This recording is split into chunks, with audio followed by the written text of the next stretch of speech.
Yeah, Jim is Elizabeth Bol Brown. And taman gan ma chabin. Kachali badul ko taman an kuar yod mal. Jinu mugoro bilat kane.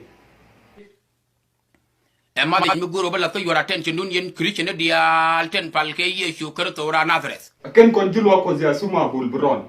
Janan kuarien me chak chabu. Tamaki adwar chap one and you're right now tang in which you quote Kabila na right took to go and right kick a language which I lingana. Ya language mo jenen chakuli chak en kuna la jago binar hiduer. Ko mekeni jebe ken right ke to mo. Ko ti binga Bol. Language mo kwele chak ko ti kwele changa. A language right now ka yamo. Hey, ka jin Bol Brown ka meti je no ka I do language chak ngani. Di kulu kujidi. Jin la pali football mo braja diaw. La pali ngani ci Bol. Mba pal la pal ka lin ke run wang.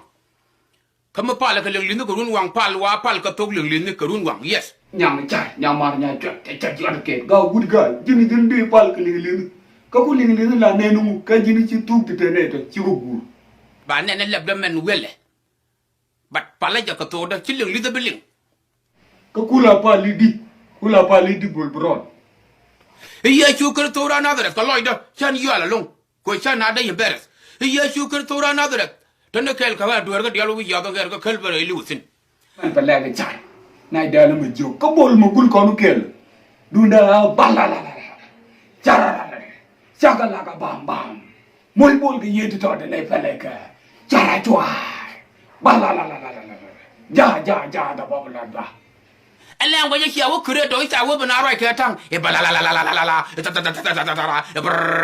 where do you get it from? It's wedi where do mu Bol. Where do you get it from? Angalere yomo. Ko shi chag ye chu kurto another. Where kango kula la da kajen. Balala.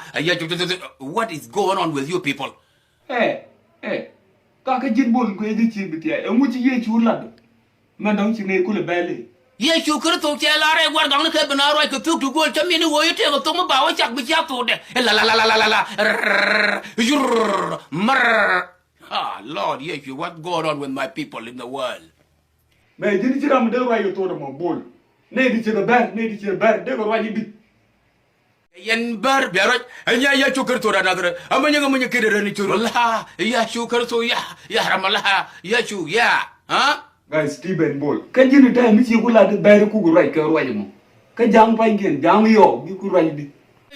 Ka jang yo ne je ci som ya nga ci ko yo to ka penya pe ba nga yo to jani Togo me jela Togo Bol Togo yo mala no takla ka bom holy god fire bal gal guan gin panti holy god fire chang luang ling ting tuang chin chuang gade to deb ni go yo mal ga Bol run bi ra manne kana woni na kayen shaytan di ay shaytan na raja mo ko tong na chen beling ka ci jeling ba jira ma ku yela lat ci yeling bo jira ma raja ta ci yeling bo ci kure ne ya bang bu ye de ko de lenga ya kula la nu